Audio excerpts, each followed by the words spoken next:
It's Red Eye Radio. Gary McNamara and Eric Harley talk about everything from politics to social issues and news of the day. Whether you're up late or you're just starting your day, welcome to the show. From the Uniden America Studios, this is Red Eye Radio. All across the USA and around the world, he is Eric Harley, and I'm Gary McNamara. Good morning. Where are we? Tuesday. All right. Yeah, it is Tuesday. One day just runs into the next. That's true. Even on Friday, it's almost like just it's almost like a bathroom break. It's like a constant blur. Yeah, it is. The weekend is like for I like it's the bathroom break. Yeah, it's what it used to be like, just going home for the day, you know. That's the weekend now. I know. That's the pause in everything, because as soon as I get home, boom, boom, boom, boom, boom, stories. It's like, guys, it's 10 minutes after 5 a.m. Well, this story is one that I went, what? This from CNBC. Tesla rival BYD, which is the Chinese EV maker, launches electric supercar that would take on Ferrari for $233,000. Okay, so slightly more expensive than a Tesla.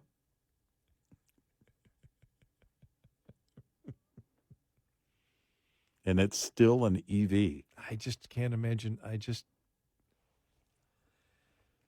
People buy dumb stuff for status. You know what it is? Yeah, but you know what it is, though? Really nice seats. Rich Corinthian leather. Yeah. Yeah, I'm sorry. Now, I'm assuming you wouldn't get would you get a subsidy on that in the United States? I don't think so. Yes, $150,000. If Andrew Yang has his way. I like your lie better than my truth. Yeah.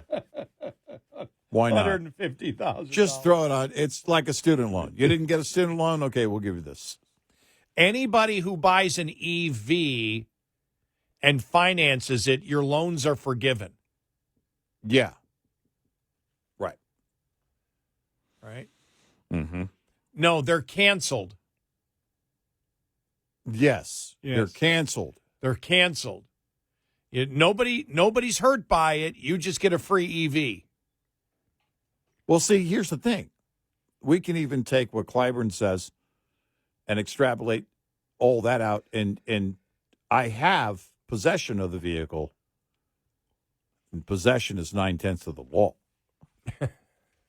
Forget about the payments. No, the car's mine because I have it. It's in my driveway. Finally, I don't even know what to think about this story. This is one of those days where it's just like there's so many stories out there where you go, what? Yeah.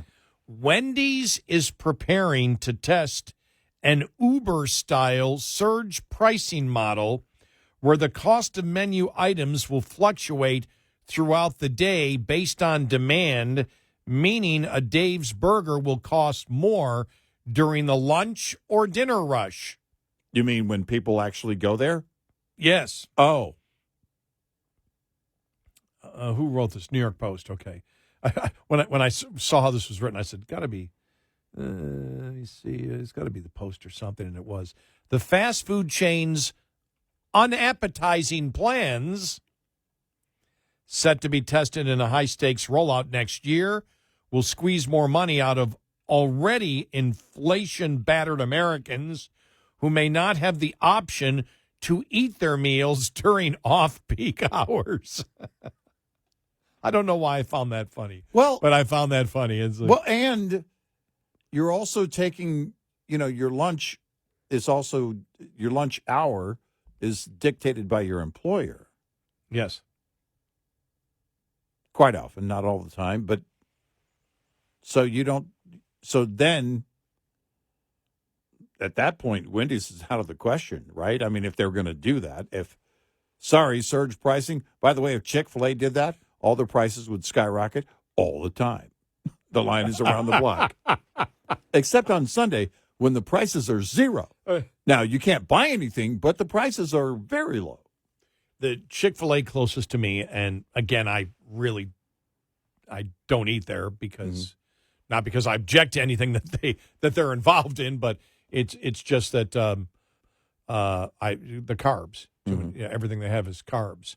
Man, one of those shakes would be my carbs for the week. Yeah. Then they put the little cherry on top. Oh, yeah. I mean, I remember eating there. I have great Memories you can savor? lustful food images in my mind. Well, I'll think of you next time I eat there, which is probably going to be within the next couple of days because we've been talking about it this morning. Oh, man. Yeah. I feel like... Yeah. But the Wendy CEO announced the new system on a call with investors, noting the Ohio-based company will invest $20 million into high-tech menu boards that will be able to update prices in real time without incurring additional overhead cost. As we continue to show the benefit of this technology in our company-operated restaurants, the interest in the franchises in digital menu boards should increase further, supporting sales and profit growth across the system. So as you're saying, they're going to test it on company-owned stores. And it's volunteer if you got a franchise? Well, here's the thing. It's not volunteer for the customer. No. Tanner didn't put a ceiling on how much the dynamic price model could spike the cost of a meal or whether the base price would actually fall during slower periods. Representatives for Wendy's, which has more than 6,000 locations nationwide, would not say how much prices would fluctuate. Well, there's the problem.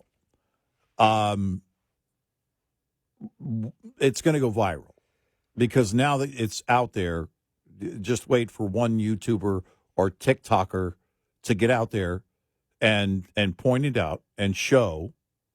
It'll go viral, and then you'll have to reverse the policy.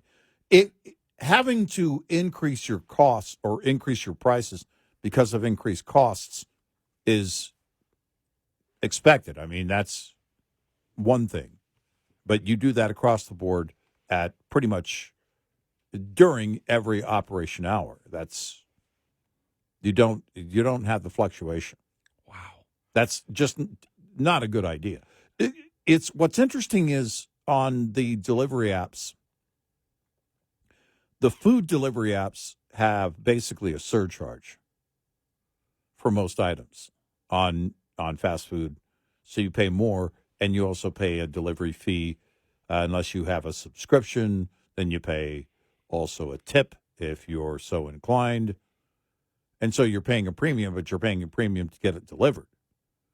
And people are willing to pay for that. The question would be here, what are you offering the customer that justifies that cost increase? What you're saying is we need to benefit not the customer during these times. No, it doesn't work that way. If you're saying in order to cover costs, we're going to see menu price increases, okay, people understand that. But if you're saying, hey, because you guys all come at once between noon and 1 p.m., we're going to spike prices, well, sorry, that's not going to work out in the mind of the customer. If you heard me say wow in the background, they were giving a Dave's single costs $5.99. A single? A Dave's single costs $5.99 in Newark, New Jersey, while that same burger cost $8.19 at a Wendy's in Times Square. That's a single. You don't even get double patties for that. Yeah. Wow. Yeah, no thanks. Said Ted Jenkins, CEO with the Atlanta-based wealth management firm Oxygen Financial, told the Post, I guess people better change their lunch hours from 2 to 4 p.m. Yeah. With all the concern of rising prices, the last thing you want to have to consider is how much it will cost you for a burger and fries, depending on the time of the day.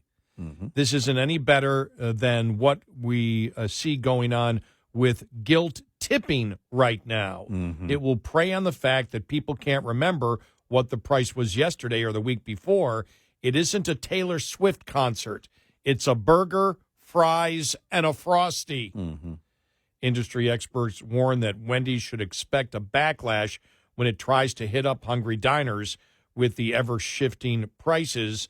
There are people who view dynamic pricing as a ripoff, said one restaurant analyst told the Post.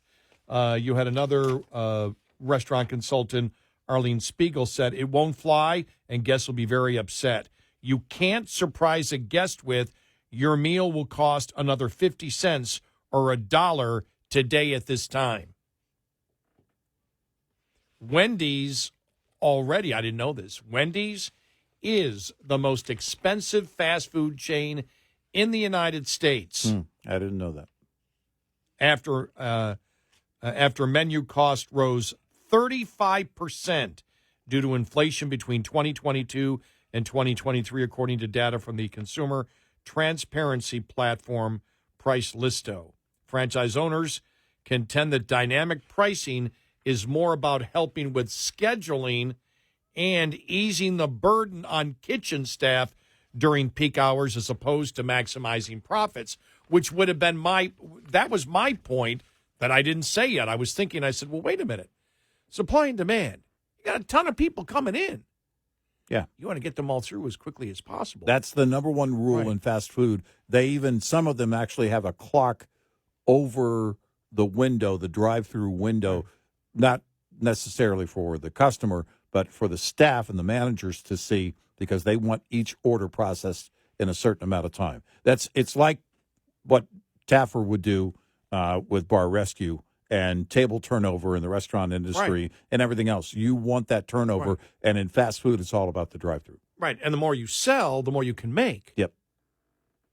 And so are they saying, well, look, we need to give relief to our staff, so we need to make, think about this, we need to make less profits during the lunch and dinner rush in order to give relief to our workers, so we're going to raise prices in order to do that.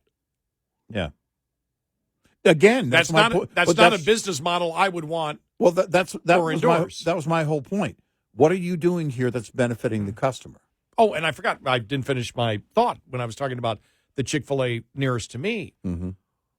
Last year they were going through, we're closed for a couple of months. Mm-hmm. They were putting in more lanes. Mm-hmm. Yeah. They were making it easier. They were putting canopies over because it gets hot in Texas now. Putting canopies where people wait, to get through the drive-through. Mm-hmm.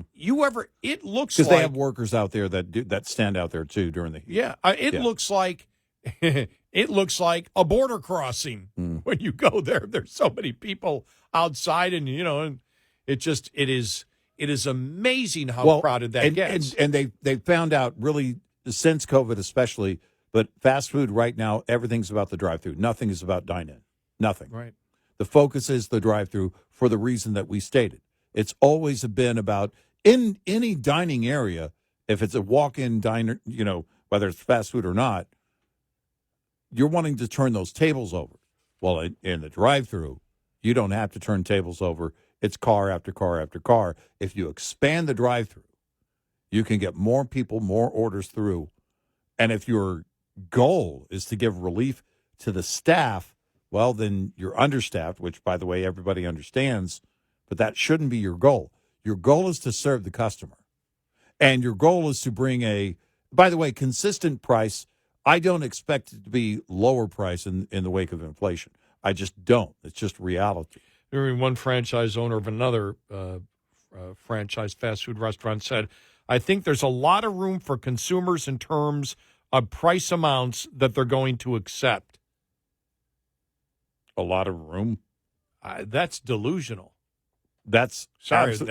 Look, right now that there's a lot of room for consumers in terms of price amounts they're going to accept. Now in history. Not once this gets out in this kind of model. Look, there is a threshold for every price of every item out there, and we may be getting to that point with fast food. And, so there's absolutely, there is, I don't know how much more room there is to raise prices, but we're getting close. And this kind of business model where you're fluctuating prices based on the time of day, no, that's a loser all day because it will become viral and you won't win it. Your best bet is to increase menu prices to the point that market will bear, and then you're going to have to come up with something else. And I don't know what that is. I have no idea what fast food's going to do because paying $9 for a burger or a meal at $15, $16. I told you last summer, went through a drive-through of a well-known fast food franchise, and they sell a lot of tacos, and they have a bell, and it was very expensive. 2 soft tacos and a drink, like $13. Is that Liberty Taco? Liberty Bell. Yeah, no, I was going to say it's Ma Bell burritos. No, it was, and 2 soft tacos and a drink. And I'm thinking, oh my gosh! But I knew it was inflation. And what was the price? It was over $13 for 2 tacos and a drink. 2 soft tacos and a drink. Yep. Wow. Yeah. So you're not going to win that. You're not going to win that. With inflation, you're not going to win it because people will just have to do something else. But with on-demand pricing or high-demand pricing, you're certainly not going to win it, ever. 866-90 Red Eye. This morning's USDA Farm Report is brought to you by House Products. Tested, trusted, guaranteed since 1920. Food as medicine and as a preemptive measure against both chronic disease and increasing insurance costs. More public and private entities are encouraging and investing in such efforts. Raj Shah of the Rockefeller Foundation provided an example of a food as medicine approach at the recent USDA Ag Outlook Forum, one based in part on research conducted by land-grant university facilities. If you provide people who are pre-diabetic with 3 months of targeted medically tailored meals or food as medicine packages where you subsidize their access to healthy food, we've actually seen a statistically significant drop in the progression to diabetes. So much so that Kaiser Permanente, Google, Walmart have all approached us. We're scaling this up with the American Heart Association, USDA, the Veterans Administration, and others. I'm Rod Bain reporting for the U.S. Department of Agriculture in Washington, D.C. This report brought to you by Cenex Fuels and Lubes. Coming up, more with Gary McNamara and Eric Harley. It's Red Eye Radio.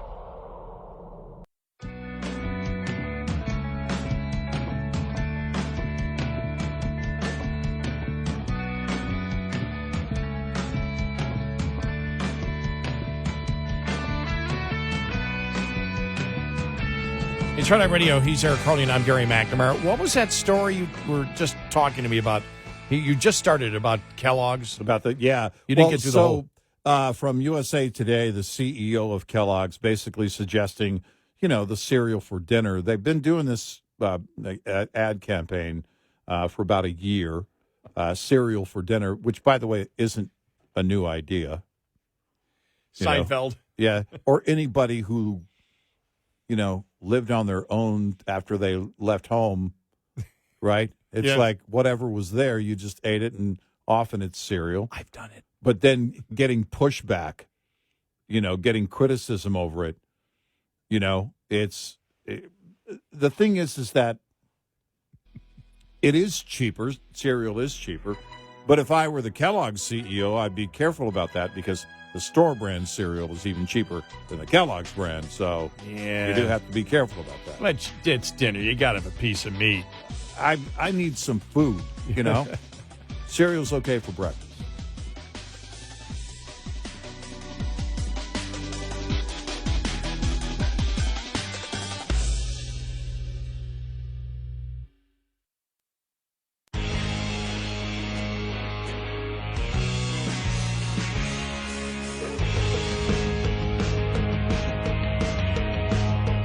You're listening to Red Eye Radio.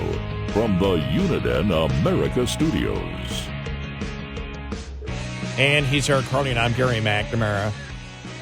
When we talk inflation, we've always talked about, the average number out there, the numbers that the government and the media reports. And then the other thing that we try to focus on is, okay, what do people actually buy? What takes the most of their actual budget? And you look at food, and then you see some of the two other things that are growing insanely right now are home insurance and car insurance. Wall Street Journal had an article on it. It was from John Sidro.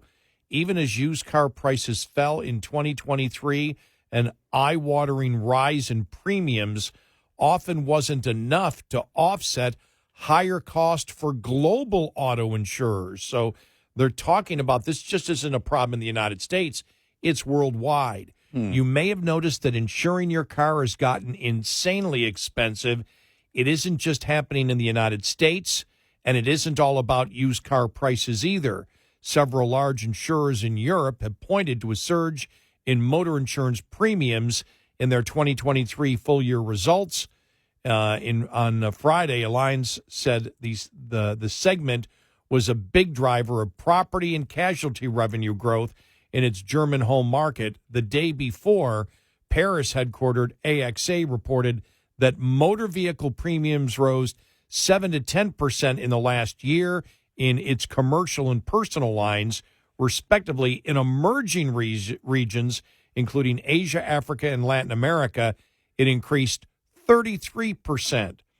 Zurich Insurance, which owns Farmers, as well as MetLife's former auto business in the U.S., announced similar numbers last Thursday. Earlier this month, Allstate said it increased premiums on its branded auto insurance 16.4% in just the last year. Travelers raised them 16.7% in the fourth quarter. The impact on consumers' wallets is so large that the macroeconomy is affected too. In the United States, you ready for this? U.S. auto insurance costs are up an eye-watering 39% relative to December of 2019 and contributed to more than 0.5 percentage points of the increase in the Consumer Price Index in January, which came in higher than expected. In the UK, the cost of these premiums jumped of auto insurance 64% since December of 2019. Wow. And those are costs you really can't get rid of. What's behind it? For one, the skyrocketing cost of secondhand cars and parts in recent years, not to mention repair services, has made it much more expensive to fix or replace damaged vehicles. Allstate, Travelers, and Spain's MAPFRE have all reported combined ratios in the vehicle business above 100% at several points in 2023. This means that the premiums earned, as lofty as they were less than the sum of claims and operating expenses. One U.S. auto insurer said Friday its number for the full year was 97.9%, barely profitable. That means you were at what? A 2.1% growth rate. Right. On that. Yeah. Cars were a boon for many insurers early in the pandemic when people weren't driving anywhere. Right. But they have since joined natural catastrophes in being a big headwind for their stock prices. Used vehicle prices are now falling back or at least stabilizing, helping to plug the gap for insurers. This trend might continue as the car industry gets back to normal after the production constraints and stimulus checks that fueled inflation in the COVID era. Allstate and Travelers both reported an improvement in the combined ratios in the second half of 2023.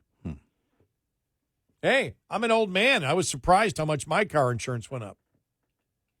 They're not supposed to go up for old men. Well, We're the safe drivers. Right. Well, old and married. There's your category right there for the safest drivers. And the the problem becomes, again, the threshold. At what point then is it where you have people just not getting insurance or getting just the bare bones minimum insurance? I think right now you're probably looking at a number of, I don't know what the percentage is of people, because you can't have a loan on that vehicle and get just the, bare bones insurance. You can't get liability only with a loan. Well, then what? Okay, then your option is go out and get a cash car, which isn't dependable, and still pay for, I don't know what it would cost, what the average is for liability only. But it has to be increasing as well. This is really important. The repair bill may rise for reasons unconnected to used vehicle pricing. The AXA's report points to an increase in claims because of, quote, changing post-pandemic driving habits. U.S. insurers said last year that accidents are now more severe. The evidence points to drivers getting more reckless. It may be that many people got used to emptier roads during the pandemic and just need time to adapt, but there is also a chance that younger drivers are less safety conscious or that remote work has instilled a dangerous habit of responding to professional obligations while driving. For insurers and drivers alike, cars may remain an expensive proposition. I'll tell you what I think it is. I think it's what we're teaching in our schools. When I have vehicles fly by me at 110 miles an hour coming to work, carelessly weaving in and out of traffic, I constantly say to myself, we're not teaching physics in school. Right. People don't know until they've been in an accident what it's like. They don't know. Nope. No. The last accident I was in,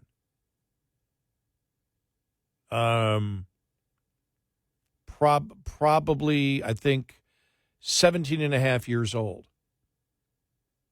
I remember the crunch of the metal. Mm-hmm. You remember that sound. You always remember that crunch of the metal. Now, it may not be as much metal in a car these days. The sound may be different completely. Yeah, the bouncing of the plastic. The bouncing of the plastic. At that time, I was driving a metal car. But I always tell it to my dad. I said, Dad, it's like they have no idea about physics. They don't know how dangerous the vehicle is that they're driving. They don't know anything about speed and mass and weight. They don't. And I talked to an insurance professional yesterday who told me that distracted driving, specifically texting while driving, is through the roof. And it's noted because authorities can tell when you've been doing it, and if they get access to your phone and there's an accident and you're responsible, they can show that you were texting while driving. So it's all documented, and it's going through the roof. I don't know how much of that is generational, but I'm going to guess a lot of it is. And you combine that with, your theory on the fact that they don't understand physics. If you don't understand that big rig is 80,000 pounds and it can't stop on a dime, I mean, I don't know how many times I've seen it, where people just cross 3 lanes to get over to the exit ramp in front of a big rig. I know. It's unbelievable. But also, I think there's something, too, here post-COVID. If your job changed or you changed location, one of the things in the trucking industry that they've noted for a long, long time is that if you have a new route, if you're a professional driver, you have a new route, the accidents happen quite often on those new routes. So when they look at accidents, there's often that correlation. you're just not familiar with the road. So what is the change in route? Well, it can be anything from, you're taking a new route to work, you're living in a new place, a new area, you've got a new job, and it's in a different location. And then construction. Construction can send you to a new route. And I think there's probably a lot there that, and it seems like our patience since COVID has really changed. And I think there is something to the, man, I was working at home, and you and I didn't go through that, but a lot of people did. I was working at home, and now I expect to get there in 5 seconds and get home in 5 seconds. And in major metro areas, that ain't going to happen. It boggles my mind when I have to get out during the day, during the week, and all of a sudden it's rush hour, and I find myself out and about. I'm like, I don't know how people do this. I don't know how people do this every single day. And I'm grateful that I don't have to do that. But I think there's been a lot that has changed since COVID, and I think it's a combination of those. But also we have to also include the fact that we share the road with more EVs today than we did, 10, 15 years ago. And those EVs are expensive even if we're not driving them. It's more expensive to cover the cost of a collision, and the insurance company really is, they're all looking at the dynamics of every type of car that's on the road. So parts are, more expensive. Fixing an EV, it may look like a fender bender, but if it damages the battery, it's massive amounts of money. The technology on board, non-EVs, has changed, and it's the same thing that applies there. It's not the same fix as it used to be. My son and I went out. My oldest grandchild had a first accident recently, and she hydroplaned, and then somebody else hit her. Well, we went out and got some parts at a parts store, body parts for her car. And I was amazed at how cheap they were. But again, these are parts, and she kind of lucked out. They're parts that you can pull off and put back on if you know what you're doing. And I got out of there. I mean, she's ultimately going to pay for it. It was like $400. I was amazed. Wow. But she made the choice of, okay, I'm going to get a dependable car, but a cash car, and that's what I want to get because I don't want to have a big car payment. She is working, but she didn't want to have that huge debt, which is a great approach. But, I don't know where families are going to be when you reach that threshold. You got to have a car to work in. I mean, to get to work. You got to have that transportation. Your kids want to play ball. Your kids go to school, and you're going to need to take them and pick them up. And it's getting to the point of not being able to afford anything, including the coverage for the insurance. So we may well be headed back to the cash car days. I was thinking that if you worked at home during all of COVID, then you had to go back to public transportation. That may even be worse. Oh, yeah. No, seriously. At least my gosh, that has to be, it's taking me 2.5 hours to get to work. And then I can't imagine doing that. I can't imagine it. The rail near my house getting to downtown Dallas is 25 to 30 minutes. And then you have to walk a couple of blocks to get to, whatever destination. Oh, I can make that drive easy and park in roughly 20. So I can beat it by 10, 15 minutes, door to door. And I don't have to sit around and wait for their schedule. I can hop in and I can go. But I don't know how families are going to afford it. Pretty soon we're going to reach that threshold. 866-90 Red Eye. Lines open for your calls. 866-90 Red Eye on Red Eye Radio.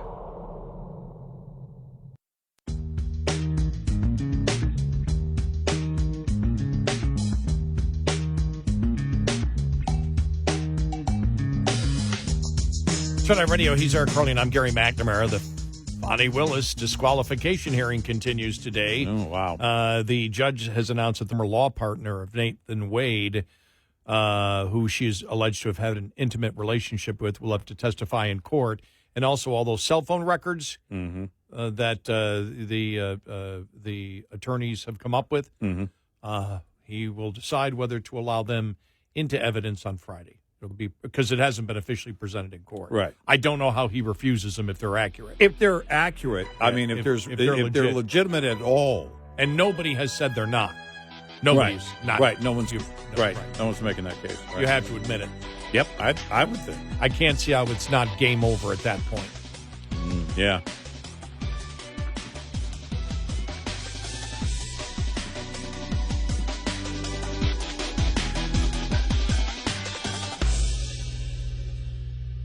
This is Red Eye Radio on Westwood One.